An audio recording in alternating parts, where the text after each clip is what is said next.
Magdamag na hindi nakatulog si Margie.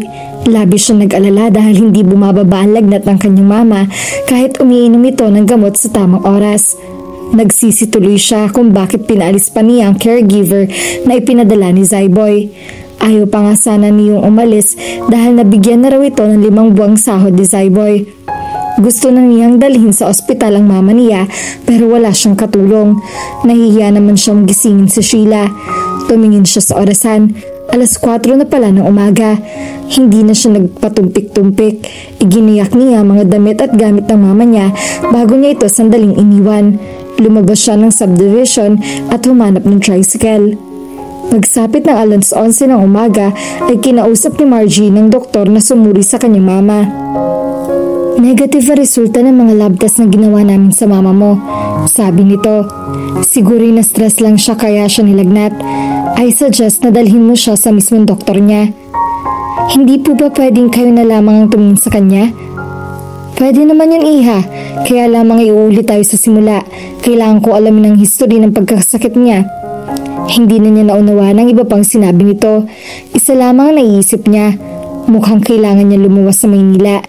Kung sa bagay, naisip niyang mas maganda sa ospital sa Maynila niya, ipasuri uli ang kanyang mama. Kailangan na uli nito magpa-check up. Nakiusap si Margie kay Lando kung maaari silang ihatid nito sa isang ospital sa Makati. Pumayag naman ito. Dahil ayaw niya madagdagan pa ang istorbo niya rito, sinabi niya magta-taxi na lang sila mag-ina pag-uwi. Ma, okay ka lang ba? Anong gusto mong kainin? Tanong niya. Isang araw itong na-confine sa ospital sa Laguna bago pinayagang umuwi sa bahay.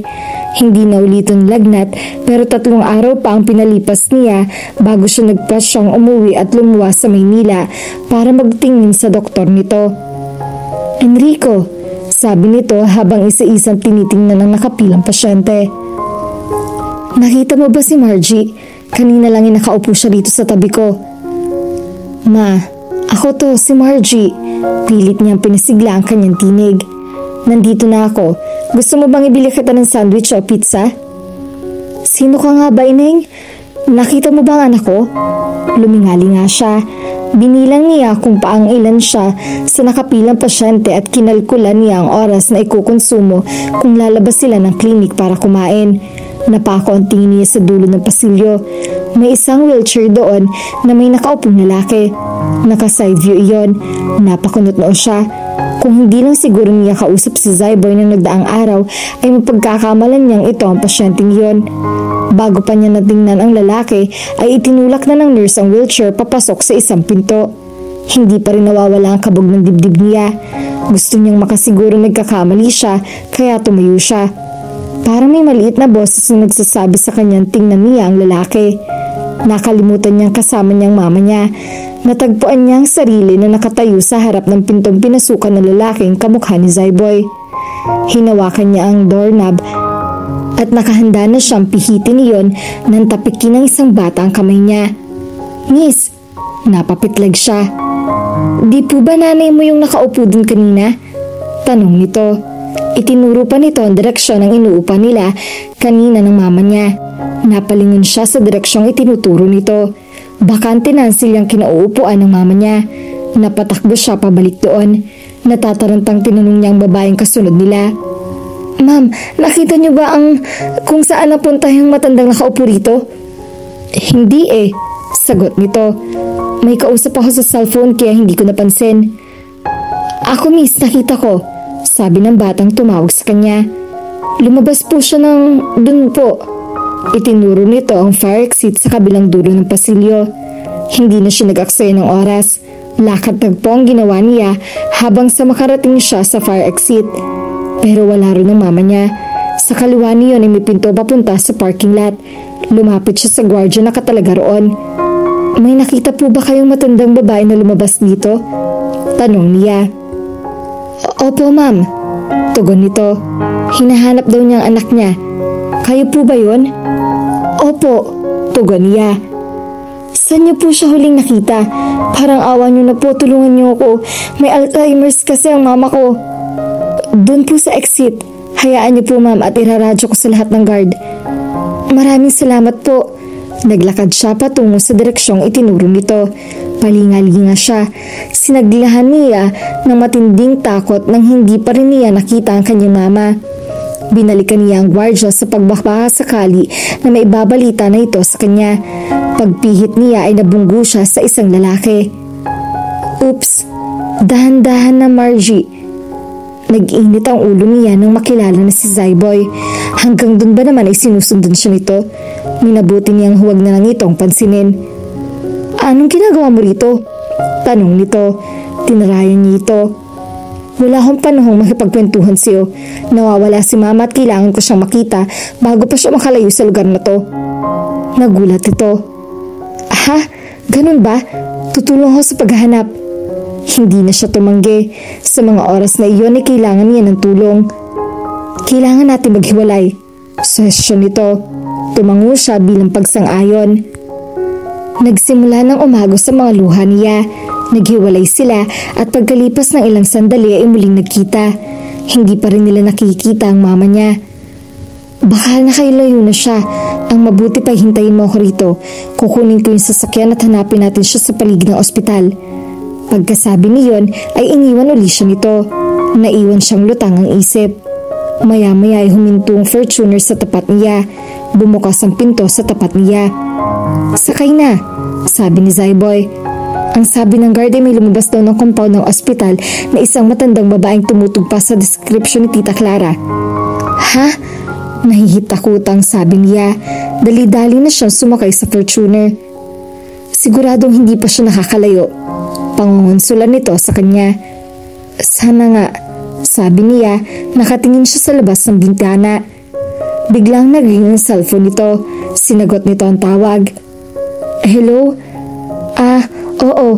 Tinawagan ko na ang driver sa bahay. Hintay-hintayin niyo na lang siya at siya nang susundo sa inyo. May inaasikaso lang akong emergency, okay?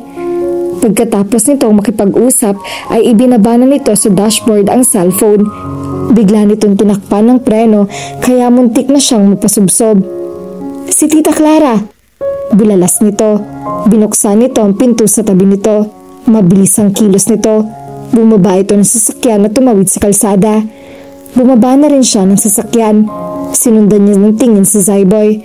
Nakita niyang nilapitan nito ang mama niya na nakatayo sa tabi ng police outpost. Nakahinga siya ng maluwag. Nilingon ni Margie ang mama niya na mahimbing na natutulog sa backseat ng Fortuner ni Zyboy. Patungo sila sa Mandaluyong. Minabuti niya ipagpabukas ng check-up ng kanyang mama at makituloy na lang muna sila kina Manang Lupe. Don't worry, ako nang bahalang makipagpa-appoint sa secretary ng doktor niya para ma-prioritize kayo bukas ng umaga, sabi ni Zyboy. Gusto na naman niyang mainis sa kanyang sarili dahil wala siyang makapang anumang inis dito. Siguro ay dahil may utang na loob siya dito. Muntikan na itong masigasaan habang tumatawid pero binaliwala nito ang panganib para lang malapitan ang mama niya. Pagbali-balik na rin man ang sitwasyon, ito ang knight in shining armor niya. Salamat, maikling sabi niya. Pero hindi ito mukhang nagbibiro dahil napakaseryoso na mukha nito. May gusto lang sana akong ituwid habang maaga. Gusto ko lang samantalahin ang pagkakataong ito na nakakapag-usap tayo ng maayos. Kumunot ang kanyang noo. Hindi niya maintindihan ang sarili kung dahil ba sa utang na loob kaya gusto niya itong pagbigyan o sadyang marunong itong mag-hypnotismo kaya hindi niya ito kayang i-resist. Sige, mahaba ba yung sasabihin mo? Gusto mong maupo muna? Kung pwede sana, doon na lang tayo sa loob ng sasakyan. Sige, pagpahayag niya. Habang naglalakad sila pabalik sa sasakyan nito, ay sinabi niya sa sarili na iyon na ang huling beses na makikipag-usap siya dito. Pinaupo siya nito sa passenger seat. Pagkatapos ay umikot ito tumupo sa likod ng manibela. Sinisiguro niya na pagkatapos sila mag-usap ay gagawa siya ng paraan upang tuluyan na silang hindi magkita nito bago pa uli lumambot ang puso niya dito. Sisikapin din niyang huwag kalimutan na ito ang nagdulot sa kanya ng matinding pighati para maging mas madali para sa kanya na umiwas dito. Pwede bang magpaligoy-ligoy muna ako? Parang batang humihingi ito ng permiso sa kanya. Gusto ko kasi na makuha muna ang paunawa mo.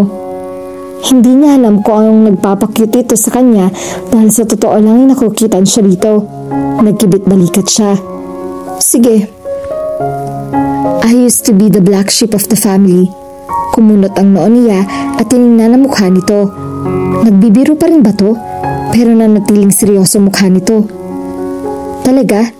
Kailan nangyari yun? Kasi yung office mo, punong-puno ng mga plaques, trophies at medals mula nung high school ka. You were an achiever and a role model to the youth. Baka naman sutil ka lang at hindi black sheep. Tumingin ito sa harap. Hindi ako may-ari ng office na yon, sabi nito. Okay, sa parents mong office na yon. Hindi rin.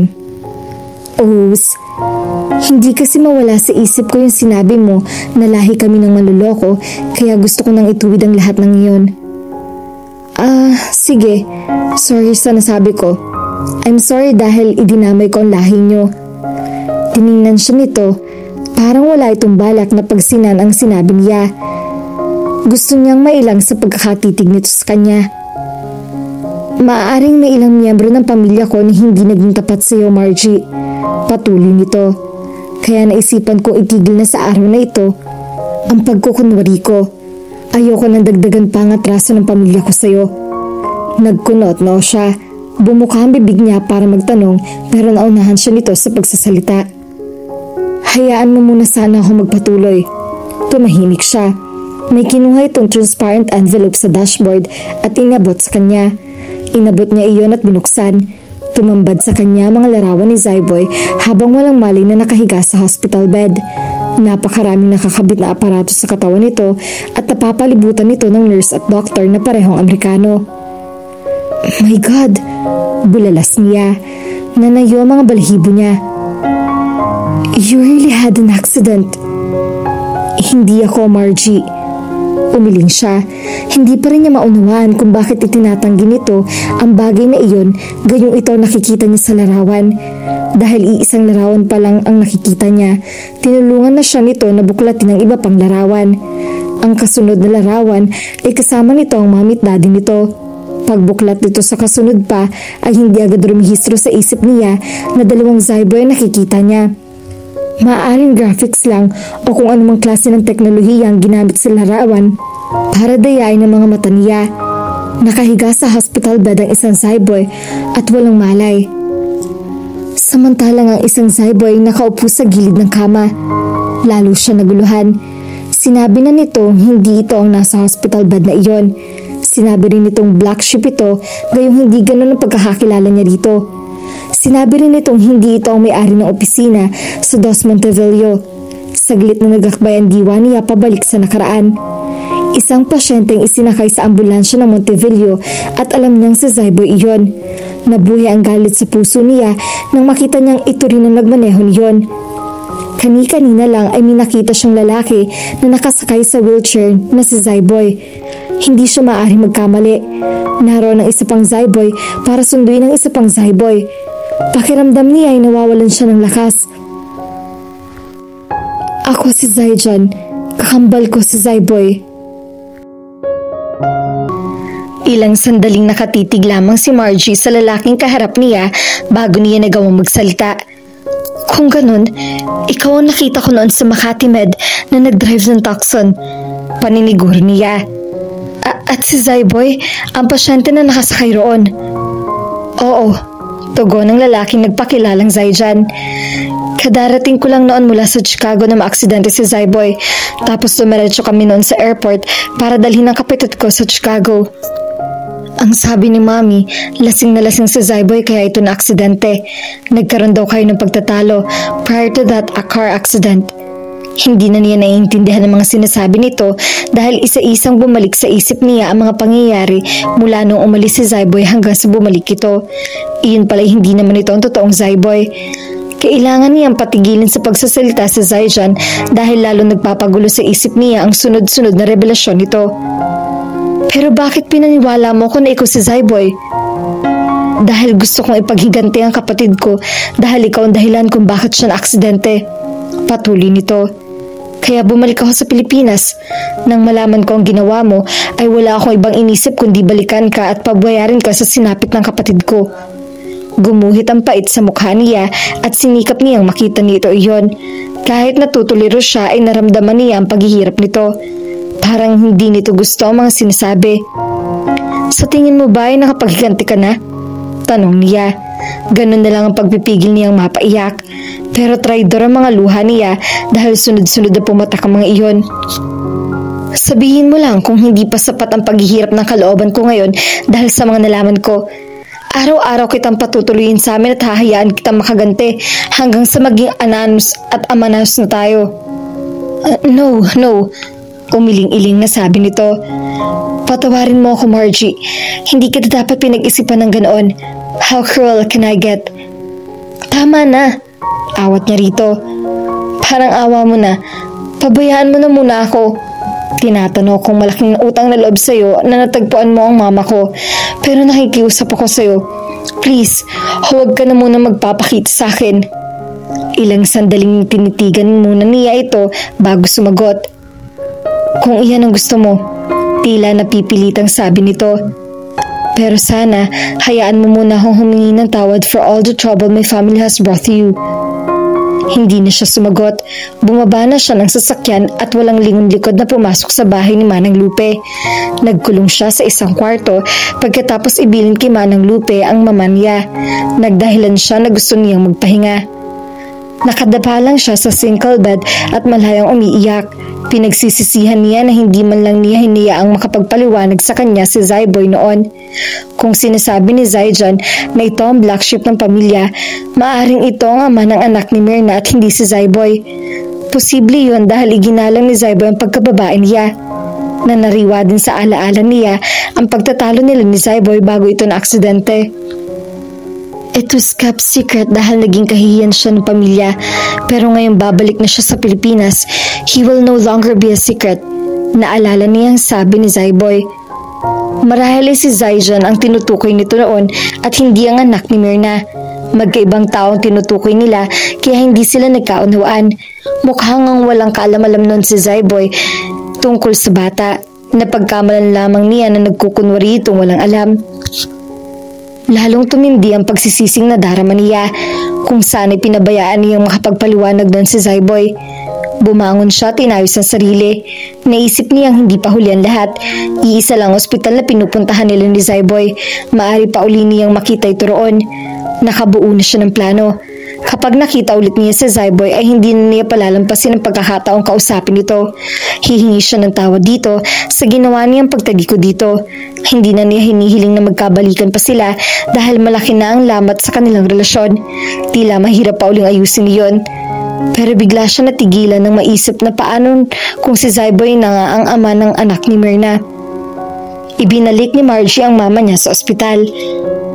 At sinama niya si Manang Lupe para sa may katulong siya. Hindi sapat para kay Mrs. Morante ang paglabas-labas ninyo once in a month, sabi niya sa kanya ng doktor. Oo, maganda yun, pero kailangan idalhin mo siya sa mga lugar na memorable sa kanya. Kung ganyang lumipat pala kayo sa Laguna, dapat ipasyal mo rin siya sa paminsan-minsan sa dati niyong tirahan. Pwede mo rin siyang ipasyal sa Camp Aguinaldo kung saan sinabi mong madalas siyang isama ng papa mo noon. Nakaka-stress sa kanya na hindi pamilyar sa kanya mga lugar na pinupuntahan niyo. Ganun po ba? Sabi na lang niya sa kawalan ng masasabi. Marahil pa itong ipinaliwanag sa kanya pero hindi na niya gaano naintindihan ng mga iyon. Pagkatapos nito resitahan ng mama niya ay lumabas na sa klinik para magbayad sa cashier. Iniwan niya ang dalawa sa lobby para siya na lamang pumunta sa cashier. Pero hindi agad siya roon dumiretso. Dumaan muna siya sa klinikang pinapasukan ni Zyboy ng nagdaang araw. Binati siya ng isang nurse doon. Siguro hindi ang sekretaryo ng doktor doon. Good morning, ma'am. Magpapacheck up po ba kayo? Hindi. Tugon niya. Itatanong ko lang kung may schedule ngayon ng check-up si Zyboy. Montevillio. Naku, wala po eh. Once a week na lang po ang therapy niya ngayon kasi malaki na ang improvement niya. Kamag-anak niya po kayo? Nginitian niya ito. Kaibigan lang. Sige, maraming salamat. Lumabas na siya ng klinik at dumiretso sa cashier. Pagkatapos magbayad sa kahera ay naghapos siya ng payphone. Sinubukan niyang i-dial ang numero ng telepono sa bahay ng mga Montevilla. Nagring iyon, kaya matyaga siyang naghintay ng sasagot. Hello? Napapitlag siya at halos mabitawan niya ang receiver. Hindi niya maintindihan kung sasagot o hindi dahil hindi niya alam kung si Zyboy or si Jaizan ang nasa kabilang linya. Hello? Hi, pwede ko bang makausap si Zyboy? Lakas loob na tanong niya. Margie? Ako nga. Si Zyboy na ba ito?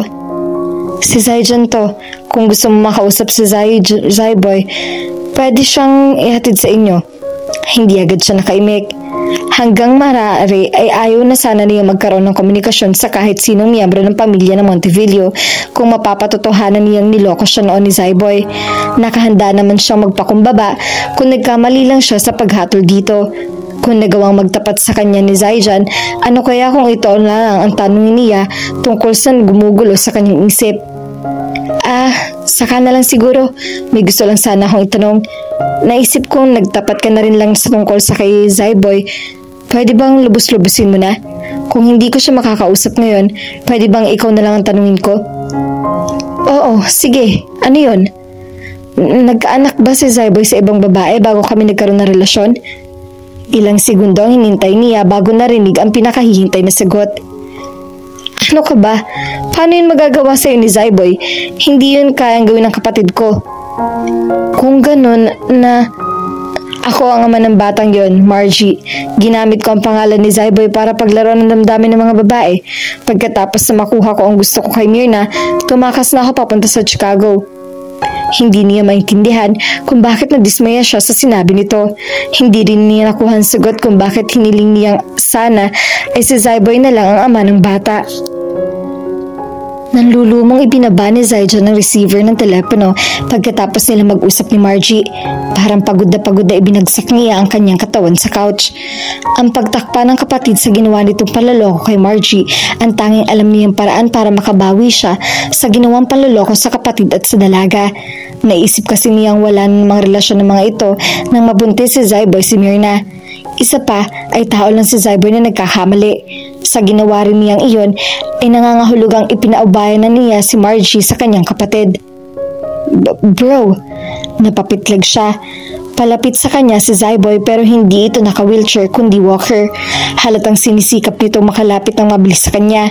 Tumayo siya at alalay na sana niya ito pero sumenyas ito na maupo na uli siya.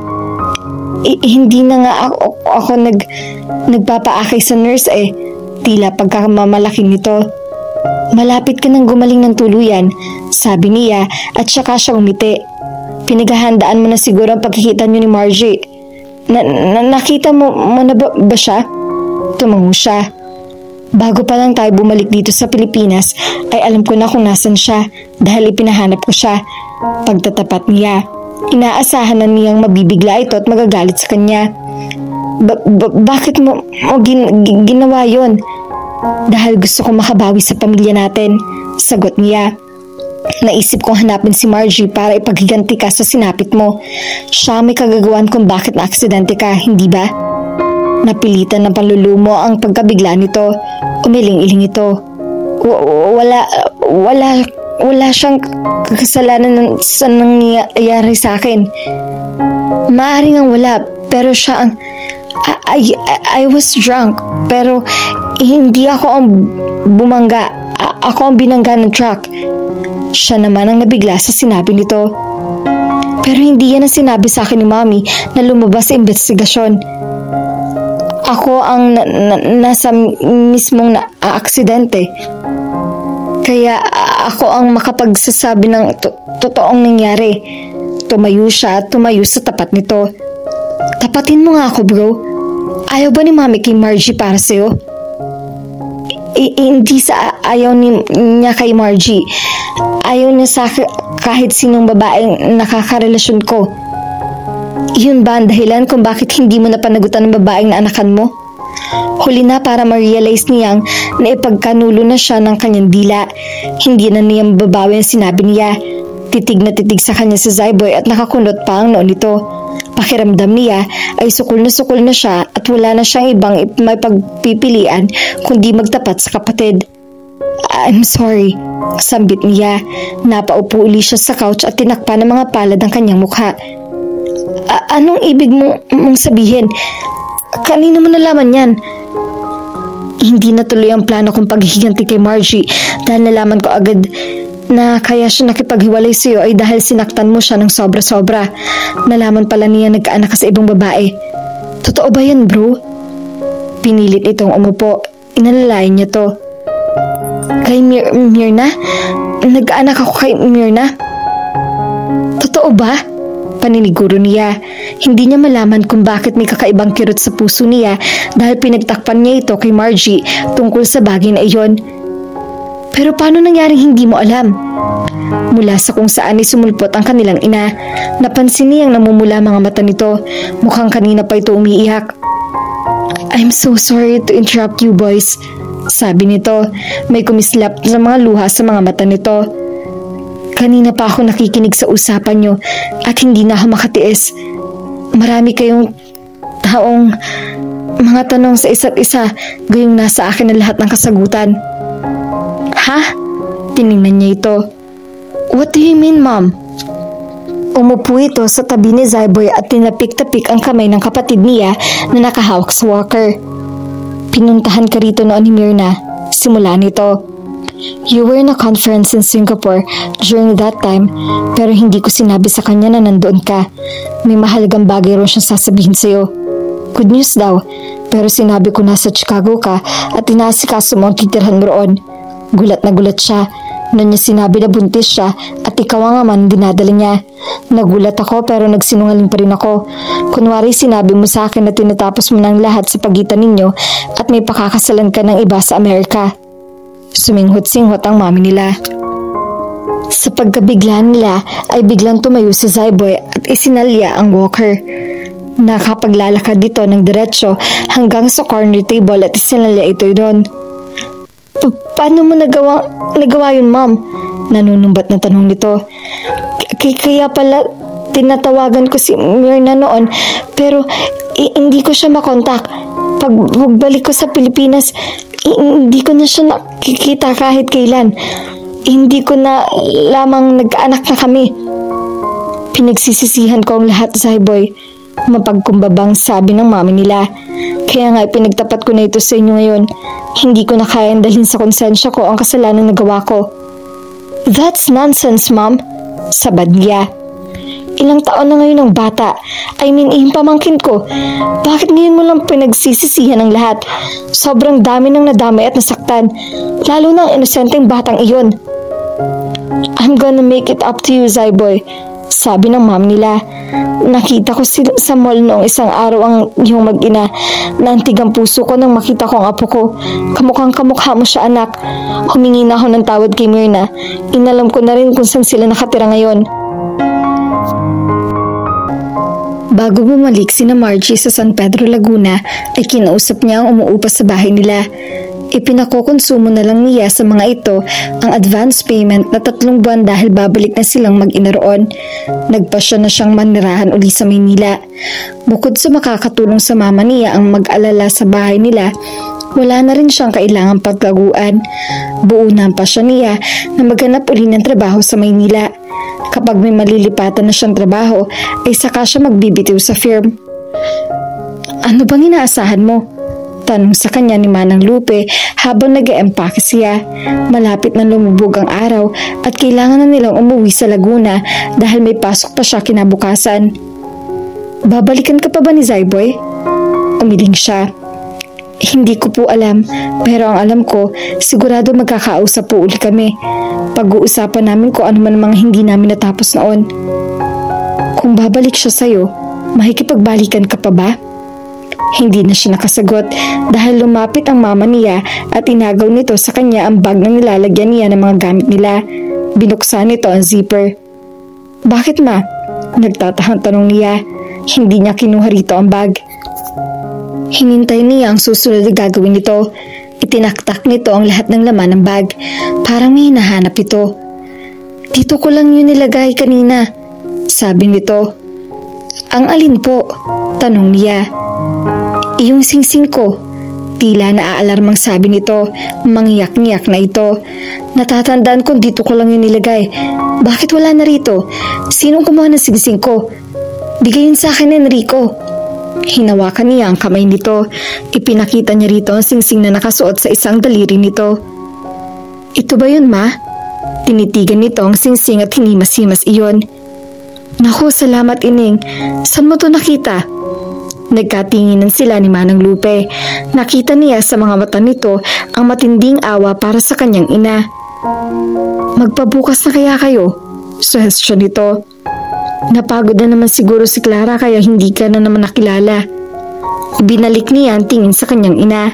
Lumuluha ito habang hinahaplas ng singsing. Ang tagal mo nang bumalik, Enrico. Ilang araw na kitang namimiss. Parang dinudurog ang puso niya habang nakatingin siya rito. Pilit na ibinabalik niya sa isip kung kailan yung huling beses na napatawan niya ito. Bigla niyang naalala si Zaijan. Ito lang yata ang may kakayahang patawanin ng kanyang mama.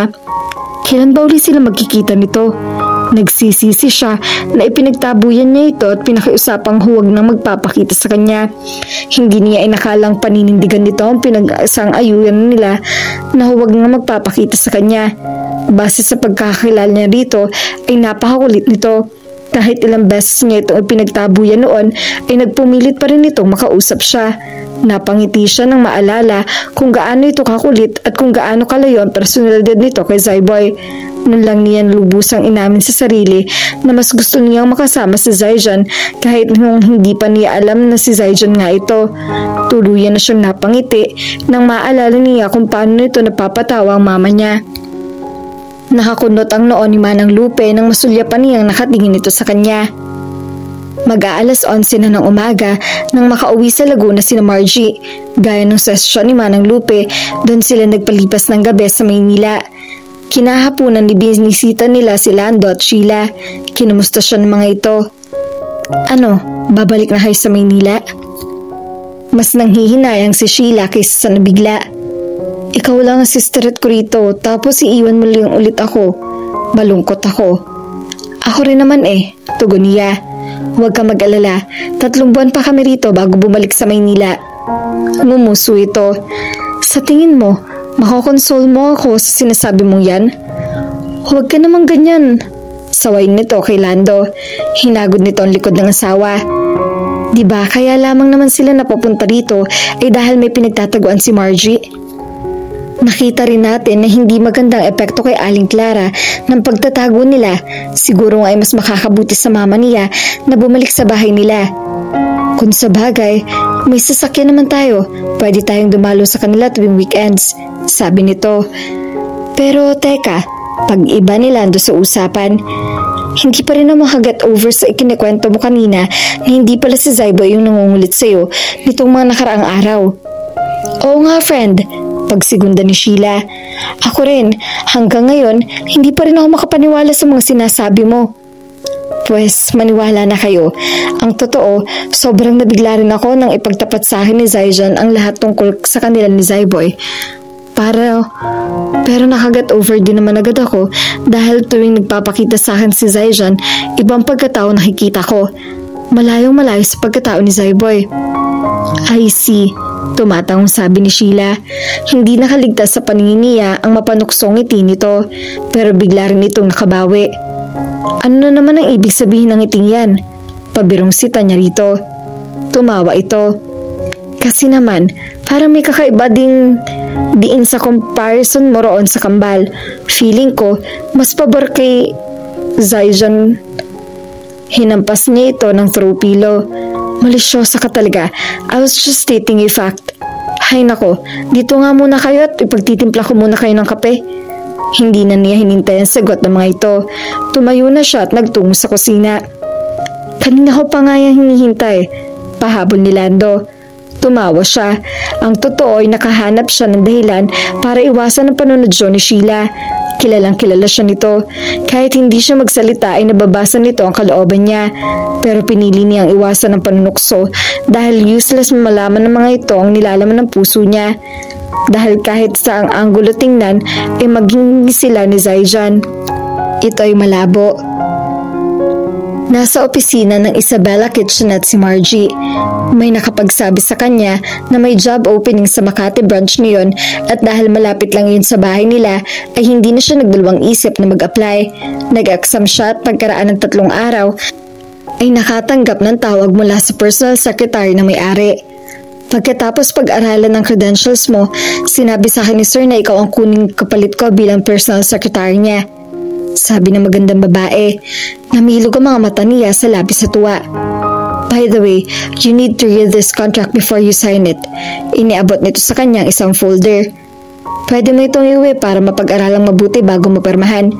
But you have to bring it back tomorrow afternoon. I assure you, there is nothing to worry about with regards to the contract. Thank you very much, ma'am. Tugon niya. Nakipagkamay ito sa kanya. Welcome to Isabella Kitchenette. Sabi nito at saka siyang hinitian. May iniabot ulit ito sa kanya na isang folder. Nandyan ang schedule ng 3-day seminar natin sa function room A. After that, we will have 3 more days to prepare for a grand opening. Kasama na rin dyan sa list ang activities natin for the big day. So, see you there and congratulations. Thank you so much. Sabi niya at nginitian nito. Nakangiting lumabas siya ng silid nito. Nadatnan niya si Sheila na nag-uusyoso sa lobby habang naghihintay sa kanya. Ikinuwento nito sa kanya ang nagtitraining na waitress and waiters. I like the ambience. Native pero social. Komento nito. Sabay na silang lumabas ng restaurant. Pero teka, anong sabi sa'yo? Tanggap ka na raw ba? Gaya nga ng sinabi mo, sino ang tatanggi sa isang cum laude? Pabirong sabi niya rito. Nanlaki ang mga mata nito. Bumuka ang mga labi nito na tilang gustong sumigaw pero tinakpan din nito iyon ng 2 kamay. Talaga? Tanong nito ng makabawi. Ang galing talaga ng friend ko. Sabi ko na sa'yo, kayang-kaya mo yan. Ako raw ang papalit na personal secretary ng may-ari. Dagdag na sabi niya. Wow, ibang level na talaga ang friend ko. Pero alam mo, nung itinatanong ko sa mga food servers kung sino may-ari, hindi raw nila kilala. Hayaan mo, kapag na-meet ko na yung may-ari, ikukwento ko agad sa'yo. Paninik niya rito. Para kasing nadismaya ito dahil sa tingin niya ay nawalan ng saysay ang pakikipagtsikahan nito sa mga empleyado. Promise?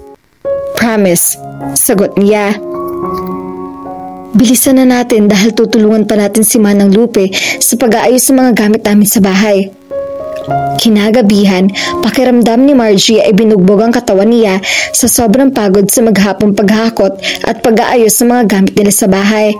Katabi niya sa higaan si Sheila at naghihilik na sa sobrang sarap ng tulog. Nagboluntaryo ito na mag-file ng leave para tulungan siya sa kanilang paglilipat. Pero kahit pagod siya ay hindi siya dalawin ng antok.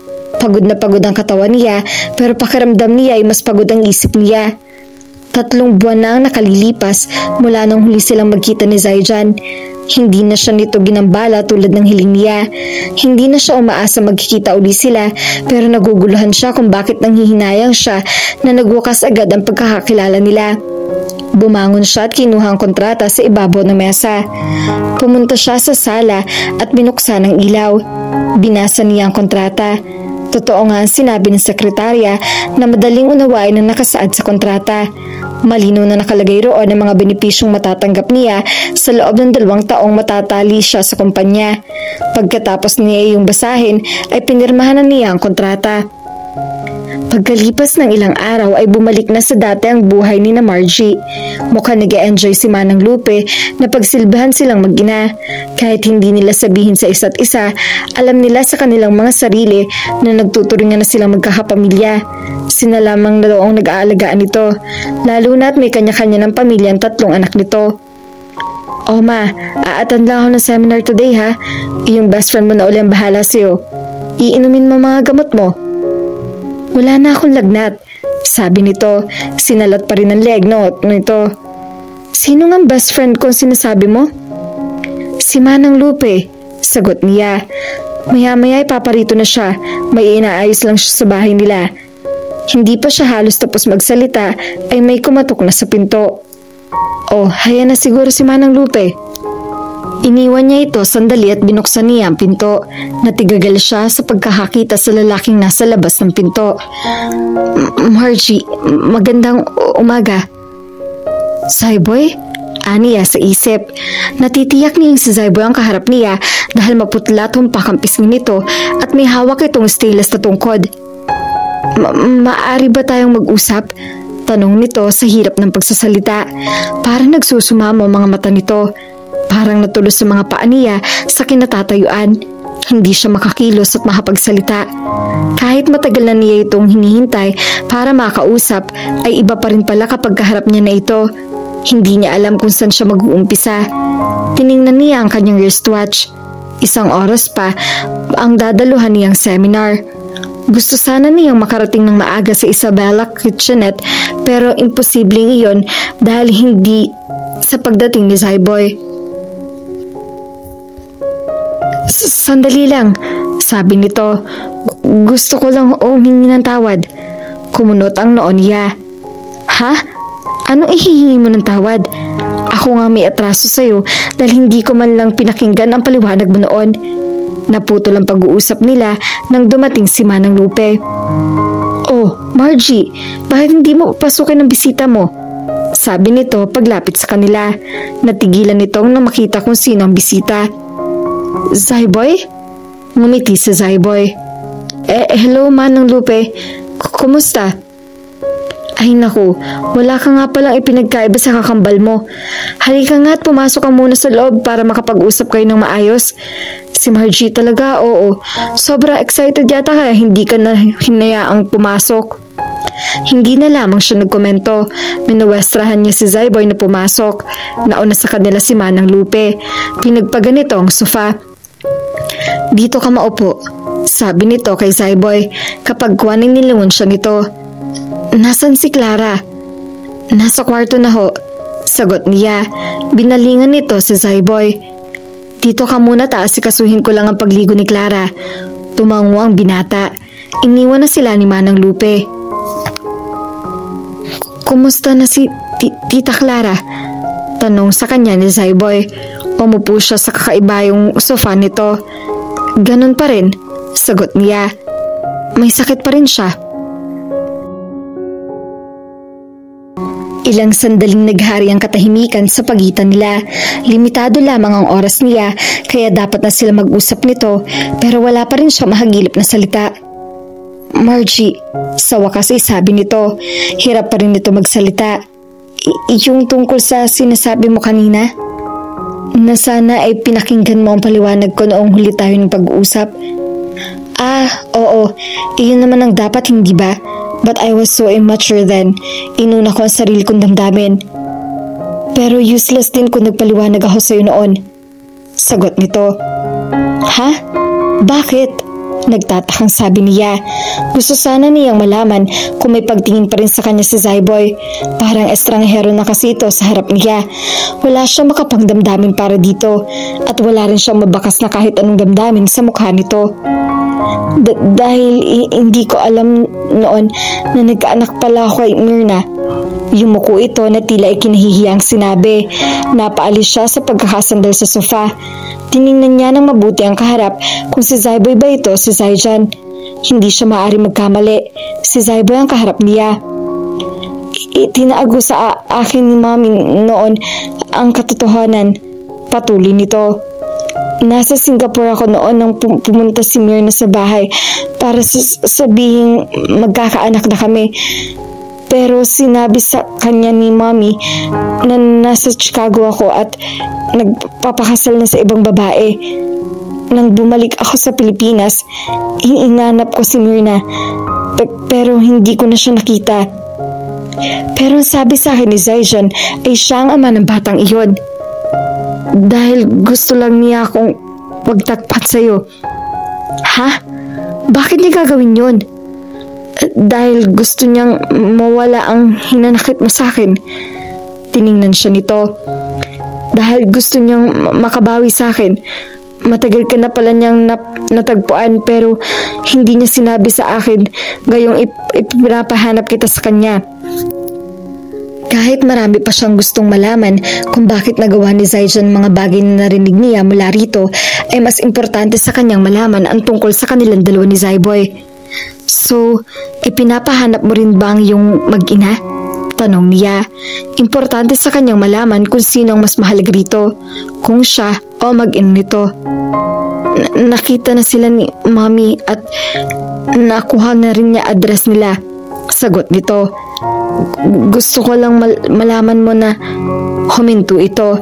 Parang hindi nito alam kung paano tatapusin ang sinasabi nito. Hindi na siya nakatiis. Tumayo siya at lumapit sa tabi nito. Kung gusto mo silang balikan, huwag mo akong alalahanin. Sabi niya, magiging masaya ako para sa'yo at sa'yo mag-ina. Hinawakan niya ang kamay nito para malaman niya kung may epekto pa ito sa kanya. Pero wala na talaga siyang nararamdaman dito, katulad ng naramdaman niya nung magdikit sila ni Zaijan. Hindi mo na ako mahal? Tanong ni Zaiboy. Sa mga pinagdaanan natin at sa maraming taong kinamuhian kita dahil sa inakala kong niloloko mo ako, hindi naging mahirap sa akin na kalimutan ka, pati ang nararamdaman ko para sa'yo. Kapansin-pansin ang biglang pag-aliwalas na mukha ni Zaiboy. Ngayon ay malaya ka nang mapupuntahan ng aking mag-ina. Sabi nito, Oo Zaiboy, gusto kong malaman mo na minahal kita at hanggang ngayon ay mahalaga ka sa akin, pero may kanya-kanya tayong priorities ngayon. Ito naman ang humawak sa kamay niya. Gusto ko ring malaman mo na ikaw lang ang nasa puso at isip ko nung magkasama pa tayo noon. Iginalang kita dahil gusto kitang iharap sa altar ng malinis. Nag-init ang mga mata niya sa sinabi nito. Siya na ang kusang yumakap dito at ginantihan niya ito ng mahigit na yakap. 30 minutos bago magsimula ang seminar ay nadatna ni Margie si Ma'am Lucy na tinetesting ang LCD projector. Good morning, bati niya rito. Oh hi, ganting bati nito. Parang nagulat ito sa pagkakakita sa kanya. You're so early. Excited ka no? Of course, tugon niya. May tutulong ba ako sa'yo? Thanks, but everything has already been set since yesterday. Tugon nito.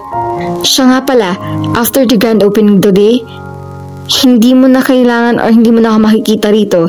You will take over. Hiniram lang ako ni boss for this event. Ako ang personal secretary ng mami niya. Ah, ganun ba? Am I going to meet our boss today? Of course, siya rin na nag-conduct ng 3-day seminar sa mga chefs na nakatapos lang kahapon. Nagpatango-tango siya. Maya-maya ay isa-isa nang dumating ang mga dadalo sa seminar na makasasamahan niya sa administrative staff. Bago magsimula ang seminar, ay kilala niya 5 magkakasama niya sa opisina. Nang sabihin ng guard kay Ma'am Lucy na dumating na ang big boss nila, pinaupo sila nito. Okay, we will start now, sabi nito. Before anything else, let me give you a foretaste of Isabella Kitchenette, also known as La Isabella Cuisine, a very successful Filipino restaurant in Chicago. The restaurant was named after the owner's late grandmother, Isabella, or Lola Isabella. To tell you more about the Isabella Kitchenette, may I introduce to you the owner of one of the most successful restaurants in Chicago and the grandson of Lola Isabella, Mr. Zaijan Montevideo. Nagpalakpakan ng mga kasamahan niya maliban sa kanya. Pakiramdam kasi niya ay namanhid ang buong katawan niya habang kumakabog ng malakas ang dibdib niya. Mas malakas pa yata ang dagungdong ng dibdib niya kaysa sa palakpakang naririnig niya. Nang pumasok sa function room si Zaijan, wala siyang ibang naisip kundi na isahan uli siya nito. Gusto sana niya mag-walk out para ipamukha rito na hindi na siya papayag na maisahan uli nito. Pero naalala niyang may pinirmahan siyang kontrata. Sa ayaw at sa gusto niya, boss na niya ito. Wala siya mahagilap na dahilan para kahit sandali ay makalabas ng function room dahil pakiramdam niya ay kailangan niya sumagap ng hangin. Hello, Miss Morante. Are you with us? Ha? Tila nagising siya sa malalim na pagkakatulog. I said, would you like to introduce yourself? Gusto sana niyang sabihin kay Ma'am Lucy na hindi na kailangan dahil magkakilala na sila ni Zaijan. At kani-kanina lang ay nagpapakilala na siya sa mga makasama niya rito, pero alang-alang sa profesionalismo at dahil trained siya nang magpakitang everything was normal sa harap ng mama niya, naisip niyang kaya rin niyang gawin iyon sa harap ni Zaijan. Tumayo siya tumarap sa mga kasamahan. As I've said a while ago, I am Margie Morente. Everything else you want to know about me, you'll find out along the way as we try to establish a harmonious working relationship. Thank you very much. Thank you, Miss Morente. Tila nakakalokong sabi ni Zaijan. Hindi na lamang niya inintindihan sinabi nito. Napansin niyang nagpapaka-normal ito at tila walang balak na ipahayag sa mga kasamahan niya na magkakilala sila. Dahil personal secretary ko si Miss Morente, she will be the second in command kapag wala ako. Napatitig siya rito sa sinabi nito. Muli ay pinigilan niya sariling kontratahin ito. Bago mag-lunch ay natapos na ang seminar.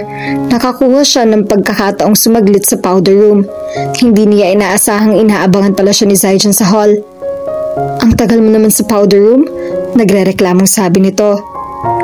You've only got a 1-hour break. Hindi ka pa nakapag-lunch. Para kasing mas kailangan ko ng hangin kaysa pagkain.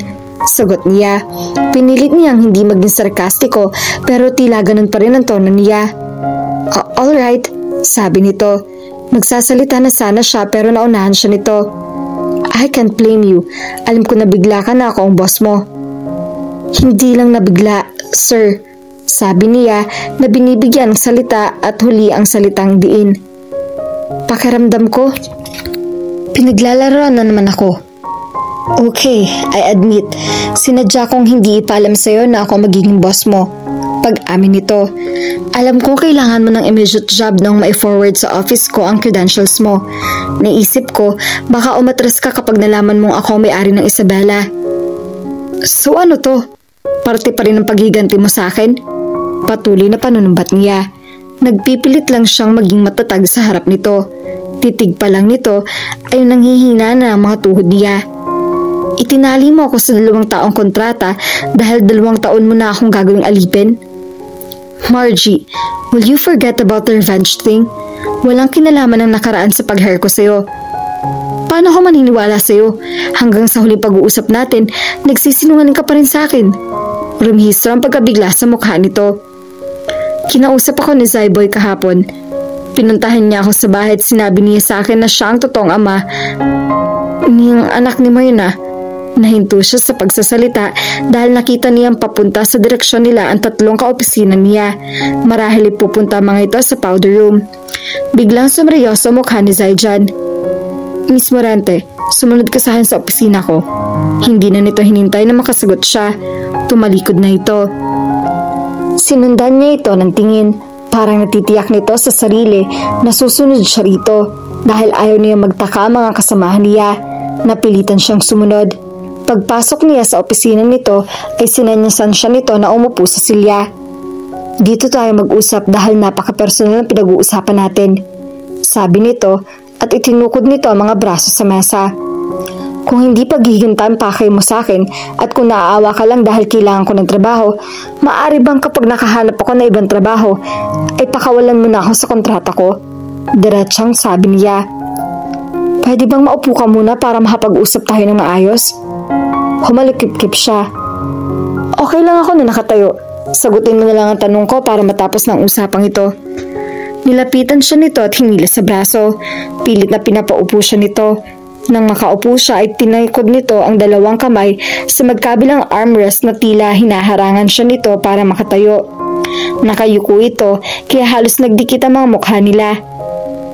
Ano ba? Pagsinghal na sabi niya. Palagi mo na lang ako tinatanggihan. Tila nagtatampong sabi nito. Ang sabihin mo, lagi kitang pinagdududahan. Sabi niya. Palakas ang kabog ng dibdib niya dahil sa pagkakalapit nila. Dahil lahat ng sinasabi mo at lahat ng ginagawa mo ay kaduda-duda. Hindi niya inaasahan ang sumunod na ginawa nito. Walang sabi-sabing hinalikan siya nito sa mga labi. Naramdaman niya ang malambot na mga labi nito. Para may kuryente na lumaloy sa pagkatao niya. Napapikit siya at hindi niya namalayang tinutugon na pala niya ang halik nito. Palalim ng palalim ang halik nito. Pakiramdam niya ay nawawala siya sa tamang katinuan. Natauhan lang siya na magtaas ito ng mukha at humakbang ito palayo sa kanya. Sa tingin ko, hindi mo na ako pagdududahan sa ginawa ko, sabi nito habang nakatalikod.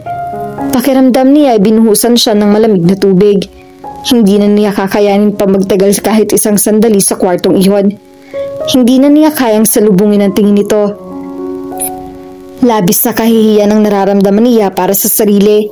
Nahihiya siya dahil nagpadala siya sa nararamdaman niya para sa isang lalaking wala naman lang kahit kaunting pagtingin sa kanya. Bakit ko sinabi yun? Bakit ko sinabi yun? Paulit-ulit na sabi ni Zaijan habang hinahampas ang kanyang mesa. Sinisisi niya ang kanyang sarili kahit hindi siya nakatingin. Nararamdaman niyang nakalabas na ng opisina si Margie. Hindi niya alam kung bumalik ito sa function room. Maaring umuwi na ito at hindi na babalik. Pagkatapos niyang ayusin ang sarili ay bumalik siya sa function room. Wala nga si Margie doon.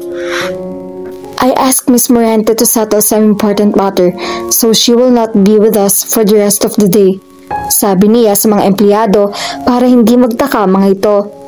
Eksaktong alas 5 ng hapon ay tinapos na niya ang unang araw ng seminar. Nakaupo lang siya sa driver's seat ng Fortuner niya pero hindi niya yun pinaandar. Nakasubsob lang siya sa manibela habang nag-iisip kung paano sasabihin kay Margie na hindi niya napigilan ang nararamdaman niya para dito kaya hinalikan niya ito. Alam niya kung gaano katigas ang kalooban nito. Naiisip din niya na malamang ay naghahanda na ito para pagtaguan siya. Hindi kasi niya ipinaghandaan ng sandaling malalaman ito na inako lang niya ang anak ni Zaiboy. Lalo tuloy ito nagalit sa kanya. Ngayon ay hindi na mabubura sa isip nito na isa siyang certified sinungaling. Dahil nga malamig ang pinakatutungo nito sa kanya, hindi niya nasabi rito ang tunay na dahilan kung bakit niya hindi ito pinigyan ng posisyon sa kanyang negosyo. Hindi niya nasabing gusto niyang mapalapit dito. Pinihit niya ang susi. Bahala na, sabi niya sa isip. Nagdesisyon siyang puntahan si Margie. Kung hindi siya nito mapapatawad, mapipilitan siyang palayain dito sa kontratang pinirmahan nito at palayain na rin ang nararamdaman niya para dito. Pagdating ni Zaijan sa bahay ni Margie ay si Manang Lupe ay nagbukas ng pinto para sa kanya. Naku, hindi pa umuwi si Margie, sabi nito sa kanya. Nasa seminar siya kanina pang umaga. Tinansya niya kung tinatago lang ba nito si Margie. Pwede po ba maghintay na lang ako rito sa labas? Kumunot ang noon nito. Bakit naman dyan ka sa labas maghihintay? Dito ka na lang maghintay sa loob para may makausap si Clara. Magluluto na kasi ako ng hapunan. Salamat po, tugon niya. Pumasok na siya sa bahay. Nakumpirma niyang hindi pa nga umuwi si Margie. Maupo ka muna riyan, sabi ni Manang Lupe. Dito ka na kumain ha? Sige po, pagpayag niya. Pumasok na ito sa kusina. Napakonting niya kay Tita Clara. Tahimik ito habang binubuklat ang isang photo album. Nilapitan niya ito. Hello po, bati niya rito. Hello rin, kilala ba kita? Tinitigan siya nito sa mukha at tila pilit na hinahagilap sa isip kung kilala nga ba siya nito. Opo, sagot niya. Kilalang kilala niyo ho ako. Ako yung nagpatikim sa inyo ng pinakbet Italian style. Kumunot ang noon nito. Ha? Nakatimpla na ba ako nun? Meron bang ganon? Meron ho, sagot niya. Gusto niyo turuan ko kayo kung paano lutuin yon? Hinampas siya nito sa braso at saka ito tumawa ng malakas. Ikaw talaga, pinaglololoko mo ako. Ano ba ang paborito niyong pagkain? Para maipagluto ko kayo. Tumawa ulito. Ikaw? Marunong magluto? Mukha kang prinsipe. Itinuro niya ang sarili. Ako ho? Mukhang prinsipe? Hindi ho ba mukhang artista? Naputol ang pagkakwentuhan nila nang biglang may nagsalita. Pwede ba tayong mag-usap sa labas? Lumingon siya sa pinto. Nakatayo roon si Margie. Tiningnan muna niya ito at ang mama niya. Tita Clara, dito muna kayo ha? Sabi niya. May shooting kasi ako. Sige, doon ka muna. Hay nako, ano nga bang ginagawa ko kanina? Tanong nito sa sarili. Iniwan na niya ito. Nilapitan niya si Margie na naghihintay sa tabi ng Fortuner niya. Paglapit niya rito ay pinanlisikan siya nito ng mga mata. Pwede ba? Huwag mong gamitin ang mama ko para makausap mo ako. Margie, isang pagkakataon na nga lang hinihingi ko sa'yo. Hayaan mo na sana ako magpaliwanag. Anong gusto mo? Makinig uli ako sa kasinungalingan mo? Tatalikuran na sana siya nito pero hinagip siya nito sa braso at hindi niya ito pinakawalan kahit magpumiglas ito. Hindi ako magsisinungaling, magpapaliwanag ako, makinig ka naman muna sana. Bitiwan mo nga ako, paano ko naman malalamang hindi ka nagsisinungaling? Dahil hindi ko sasayangin ang pagkakataong ito, kahit ito ang huling pagkakataong ibigay mo sa akin para makausap ka, tatanggapin ko, pagbigyan mo lang ako. Tumahimik ito. Hindi na rin ito nagpumiglas, pero hindi pa rin niya ito binitawan. Ayaw niyang ito bitawan. Ayaw niyang magpahiwalay pa ito sa kanya. Ano na? Naiinip na tanong nito. Totoong noong una ay binalakit ang paghigantihan, pero nalaman ko agad mula sa iyo na may naanakan si Zyboy. Kaya nagbagong isip ko tungkol sa plano kong magganti. Ganon pala, bakit sinusundan-sundan mo pa rin ako? Sana noon pa ay tinigilan mo na ako. Dahil gusto ko na ipagtapat sa iyo tungkol sa amin ni Zyboy. Hindi mo lang ako binibigyan ng pagkakataon. Yung tungkol sa sinabi mong anak mo yung anak ni Zyboy, bakit mo ginawa yun? Parang hinaplos ang puso niya dahil mahaba ang boses nito at hindi niya nanlilisik ang mga mata nito. I was just thinking na mahal niyo pa rin ang isa't isa. Kaya inisip ko na kung magkakabalikan kayo, makakabawi din ako sa kapatid ko. Napansin niya ang pagkalungkot na mukha nito. Dahan-dahan nitong binawi ang kamay mula sa kanya. Well, your plan did not work. Pinalaya na namin ang isa't isa. Kumirot ang puso niya. Kaya pala bigla itong nalungkot dahil hindi na ito nagbalikan at si Zyboy. Hindi pa sila nagkakausap na magkapatid kaya hindi pa niya alam na mahal pa rin ni Zyboy si Myrna. Dapat ay natutuwa siya dahil hindi na pala magkakabalikan ang kapatid niya at si Margie. Pero nasasaktan siya dahil tila mahal pa rin ni Margie ang kapatid niya. I'm so sorry to hear that, sabi niya. Don't be. We're both happy with our decision. Tinitigan niya ito. Hindi ka naman mukhang masaya eh. Tinitigan din siya nito. Unti-unti na namang tumatalim ang tingin nito sa kanya. Pakialam mo ba? Kapag kuwan ni pasinghal na sabi nito. Teka, bakit komportable ka na makipag-usap sa akin pagkatapos ng ginawa mo kanina? Hindi niya malaman kung hihingin niya ng tawad ang ginawa niyang paghalik dito o sasabihin na niya ang dahilan kung bakit niya ginawa iyon. Come on, Zaijan, hindi ka na bata para pairalin ng hiya. Besides, wala naman pala nangyari sa reconciliation nila. Malayang-malaya si Margie ngayon. Ano na? Pukaw sa kanya nito. Wala ka na ba sasabihin? Tapos na ba ang pag-uusapan natin? Gusto ko malaman na professional ako kagaya and I'll be reporting for work tomorrow. Hindi pa rin siya makapagsalita dahil hindi niya mahagilap ang tamang salita para masabi nito ang nararamdaman. Nakatingin pa rin nito sa kanya at tila naghihintay na magsalita siya. Ano na? Naiinip na tanong nito. Wala na ba? Well then, pwede ka nang umalis. Ingat na lang sa pagdadrive. Tumalikod na ito para pumasok sa loob ng bahay. Saka lang siya nagkaroon ng lakas ng loob na magsalita nang hindi na ito nakatingin. I love you. Huminto sa paghakbang si Margie nang marinig niya ang sinabi ni Zaijan. Malinaw man ang pagkakasabi nito sa mga salitang iyon ay malabo naman para sa kanya kung ano ibig sabihin niyon. Pumihit uli siya pagharap dito. Nakakunot noong nilapitan niya ito. Anong sinabi mo? Tanong niya. Nagbaba ito ng tingin at nagkamot ng batok. I love you, mahinang sabi nito. Bagaman umi-epekto sa kanyang sinabi nito dahil lumalakas na naman ang kabog ng kanyang dibdib, hindi pa rin niya maunawaan kung anong ibig sabihin nito. Anong I love you? Ano ibig sabihin nun? Pambihira, nagtaas ito ng tingin sa kanya. Malabo ba sa iyong ibig sabihin nun? Oo, kaya linawin mo. Sinabihan kita ng I love you dahil iyon ang totoong nararamdaman ko. I'm not expecting anything in return because I know you hate me and you won't even believe on me. Kaya useless na linawin ko pa kung ano nung ibig sabihin nun. Oo nga naman, anya sa isip. Sa kagustuhan niyang matiyak na pareho sila ng nararamdaman para sa isa't isa, nakalimutan niyang lahat nga pala ng sinabi nito ay pinagdududahan niya. So, I'll see you tomorrow. Dinukot nito ang susi sa bulsa at binuksan ang pinto ng sasakyan. Kailan pa? Biglang tanong niya. Naudlot ang akmang pagsakay nito sa Fortuner. Humarap ulit sa kanya. Ang alin? Kailan mo pa na-realize na mahal mo ako? Nagkamot ulit sa batok. Maniniwala ka ba kung sasabihin ko sa iyong mahal na kita mula nung unang beses na nakita kita? Hindi. Matigas na sagot niya. Nagkibit balikat ito at sumakay na sa sasakyan.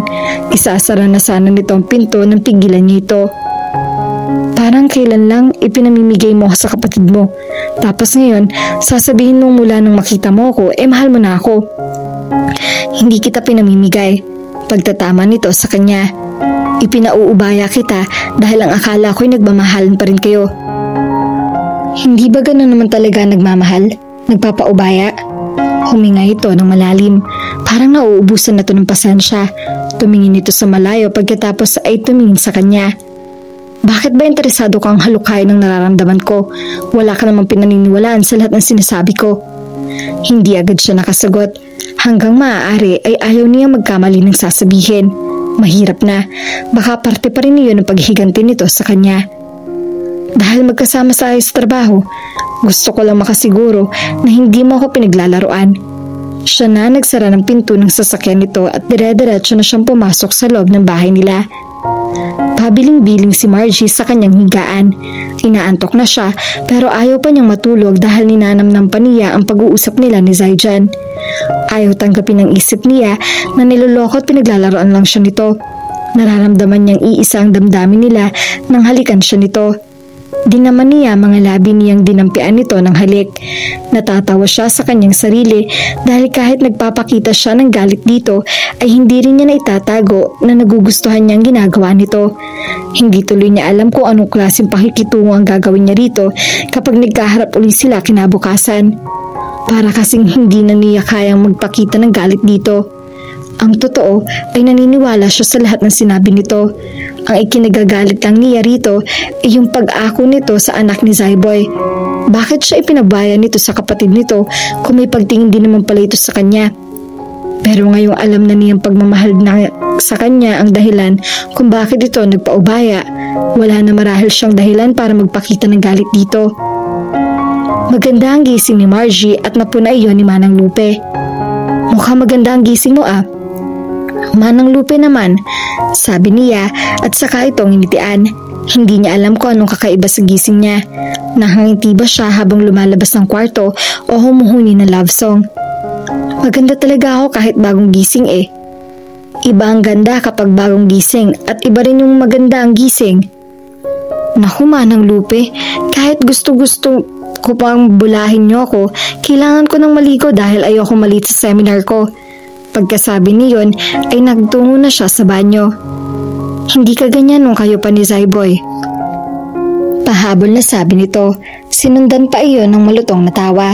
Minabuti niyang hindi nalang pansinin ang panunodyo nito. Pagpasok ni Margie sa function room ng Isabela ay hindi si Ma'am Lucy ang nadatnan niya roon kundi si Zaijan. Ito ang nagsiset up ng projector. Nakatalikod dito sa kanya. Good morning sir. Magalang na bati niya. Pinilit niya maging formal ang tono niya. Inilapag niya ang kanyang bag sa mesa at tinulungan niya ito sa ginagawa. Ako na sir, presinta niya. Hindi na kailangan, sabi nito sa formal ding anyo. Okay, tugon niya. Nagpapasalamat siya dahil lumarap uli ito sa projector. Tense na tense kasi siya dahil pakiramdam niya ay nagiging trying hard siya sa pakikipagharap dito. I think I have to prepare the modules. No need, sabi nito. Humarap uli ito sa kanya. Pinapalaya na kita sa kontrata mo. Kapag nakahanap ka na ng ibang mapapasukan, you are free to go. Natigilan siya. Nakatingin lang siya rito at hindi na siya kanakagbo. Bakit parang nagulat ka? Hindi ba yun ang gusto mo? Tanong nito. How silly ka na get na itali ka sa isang kontrata despite the fact that you despise me? Huwag ka mag-alala, pinag-aralan ko ng tanggapin na kahit kailan, hindi ka magtitiwala sa akin. Magtiwala nga hindi mo kayang gawin. Bakit aasa pa akong mamahalin mo rin? Ganyan ba talaga ang pagmamahal? Puno ng emosyon na tanong niya. Hindi siya makapapayag na hindi na ito makikita kapag umalis na si Isabela. Ipinaubaya mo na ako sa kapatid mo noon. Tapos ngayon, ibibigay mo naman ako sa ibang employer? Oo, ganito ako magmahal. Marunong ako magpaubaya at magpalaya para sa kaligayahan ng minamahal ko. Hindi mo pinaglalaban ng pagmamahal mo. Ito naman ang tila natigilan. Lumunok siya bago nagsalita. Kung niloloko at pinaglalaroan mo lang ako, sana'y habang buhay mo na lang yung gawin. Rumihistro ang pagkalito sa mukha nito. Kapag patay na ako, saka mo ani mong niloloko at parang hindi ko nararamdaman ang sakit. Ano bang sinasabi mo? Parang nabagbabag ito. Hindi kita pinaglalaroan. Hindi rin madali para sa akin ang ginawa ko pag ako sa anak ni Zayboy. Hirap na hirap noon ang kalooban ko dahil alam kong pagkatapos ko yung gawin, kailanman ay hindi na kita magiging akin. Paano ako magiging iyo kung lagi mo akong ipinamimigay sa iba? Natigilan uli ito. Maya-maya umaliwala sa mukha nito at hinawakan siya nito sa mga balikat. Ang ibig mong sabihin, gusto mong maging akin ka? Pinalis niya ang dalawang kamay nito sa mga balikat niya. What took you so long to realize that? Tumalikod siya para hindi nito iyon makita ang hindi niya pagpipigil ng pagngiti. Sa pagtalikod niya ay nakaharap siya sa pinto ng function room. Eksaktong pumasok doon ang dalawang babaeng kasama niya sa seminar. Huling-huli ng mga ito ang ngiti sa mga labi niya. Anong meron? Tanong ng isa. Wala, sagot niya. Meron, sabad ni Zaijan. Humarap ito sa pinto. Malalaman niyo rin ang susunod na araw kapag sinagot na niya ako. Inaasahan na niyang mabibigla ang mga kasama niya. Hindi rin kasi niya inaasahan na magiging open si Zaijan sa mga ito tungkol sa kanilang dalawa. Hindi na niya pinansin ang reaksyon ng mga kasama. Hindi na rin niya napansin na dumating na ang iba pa nilang kasama. Hinarap kasi ni Zaijan at pakiramdam niya ay silang dalawa ang magkasama sa kwartong iyon. Sa tingin mo, sir, araw lang bang bibilangin mo? Pilyang sabi niya. Well, there are 365 days in a year. Nakatitiyak na sabi nito. Let's see. In the meantime, let's get back to work. Pagkatapos ng 3 araw na seminar ay sakalang nagkaroon ng pagkakataon si Margie na tawagan si Sheila. Nagtatampo na ito sa kanya. Pasensya ka na, friend, ha? Sige ka, kapag hindi mo ako pinatawad, hindi mo malalaman kung sinong boss ko. Sige na, mag-share ka na. Pamimilit nito. You won't believe it, pero ang boss ko ay si... Sino yan? Tanong ni Zaijan mula sa likuran niya. Bakit parang akong pinag-uusapan niyo? Parang kilala ko ang bosses na yun sabi ni Sheila. Sir, yung kaibigan ko si Sheila ang kausap ko. Sagot niya sa tanong ni Zaijan. Ganon ba? Nasaan ang mga kasamahan mo? Umuwi na sila. Sagot niya. Hello, friend? Nandyan ka pa ba? Pangungulit sa kanya ni Sheila. Kung ganon, tayo na lang palang dalawang narito. Pilyong sabi ni Zaijan. Kapag tapos ng office hours, huwag mo na akong tatawaging sir. Okay, Zaijan. Ha? Bulalas ni Sheila mula sa kabilang linya. Sabi ko na nga ba, kay Zaijan ang bosses na yon. Siyang boss mo, no? Ano ba? Sumagot ka naman. Napangiti siya. Hindi pa rin niya sinasagot ang tanong ni Sheila. Lumapit na kasi sa kanya si Zaijan at hinaplos nito ang pisngi niya. Hindi rin, Zaijan. Masuyong sabi sa kanya ng lalaki. Call me honey. Ano nangyayari dyan, friend? Tanong sa kanya ni Sheila. Hay nako, Sheila. Saway niya dito. Tatawagan na lang ulit kita mamaya. Pero friend... Pinindot niya ang end call button ng kanyang cellphone at tiningnan niya si Zaijan. Napapikit siya dahil patuloy na hinahaplos nito ang pisngi niya. Mula sa oras na to, wala kang ibang gagawin kundi ang pagtiwalaan ako dahil habang buhay kitang mamahalin at iingatan. Dahan-dahan siyang dumilat at nakipagtitigan dito. Pero paano kung... Inilagay nito ang hintituring nito sa labi niya. Shh! Simulan mo na ngayon. Huwag mo nang pagdududahan ng pagmamahal ko dahil nasaktan ako. Tinanggal nito ang daliri nito at hinalikan siya sa mga labi. Nung unay dampi lang pero nang makita nito na nakapikit siya at nahandang magpaubaya ay nilaliman nito ang paghalik. I love you, pabulong na sabi nito sa kanya sa pagitan ng mga halik nito. I love you too, tugon niya. Tinitigan siya nito, may kumislap na mga luha sa mga mata nito. Say it again, ang sarap kasi sa pandinig, hindi mo ako pinagdududahan. You love me too? Totoo ba to? Oo. Tumangong sagot niya. Mahal kita, matagal na, mula pa noong makita ko ang nagpapasaya mo ang mama ko. Niyakap siya nito. Ako, mas matagal na, nung nasa Chicago pa ako. Nagtaas siya ng tingin dito. Ano? Nagdududa ka na naman? Tila nagtatampok tanong nito. Dapat pa talaga akong maniwala sa'yo? Hinapit siya nito at muling niyakap. Dapat kang maniwala dahil totoo ang sinasabi ko sa'yo. Kailangan ko maghanap ng picture mo noon sa mga gamit ni Zyboy at nakakita ko sa wallet niya. Noon pa man, kahit sa picture lang ay malakas na ang dating mo sa akin. Hindi ko nga alam kung paghiganti ang pakay ko noon sa'yo kaya hinanap kita o dahil interesado ako na makilala ka. Napangiti siya sa sinabi nito. Niyakap nito ng mahigpit. Sana, iyan na lang ang inamin mo sa akin noong una. Hindi sana ako nagalit ng ganun sa iyo. Kalimutan na natin yon. Ang importante magkasama na tayo ngayon. Magsisimula ulit tayo ng puno ng pagmamahalan. Walang halong pagdududa at galit sa isa't isa. Asus, bakit? Sinasagot na ba kita? Hindi ito sumagot. Sa halip, siniil uli ito ng halik ng mga labi niya. Gumanti ito sa halik niya. Sa pamamagitan ng halik na iyon, ay nais niyang iparating dito na paniniwalaan niya ang lahat ng sasabihin nito, lalong-lalo na ang pagmamahal nito sa kanya. At dito na po nagtatapos ang kwentong pag-ibig ni Zyjan at Margie. At lagi po nating tatandaan, ang dalawang pusong hindi nagkakilala ay maaaring magtagpo at magkaugnay sa isang sulyap ng mga mata. At sa tamang panahon, may isang tao magpapatunay sa iyo kung bakit ka para sa kanya at hindi para sa iba. Sana po ay may napulot kayong aral at inspirasyon sa kanilang pag-iibigan. Muli po ay samahan at suportahan niyo po ako sa mga kwentong pag-ibig na ibabahagi ko sa inyo. Maraming salamat po. God bless at ingat po tayong lahat.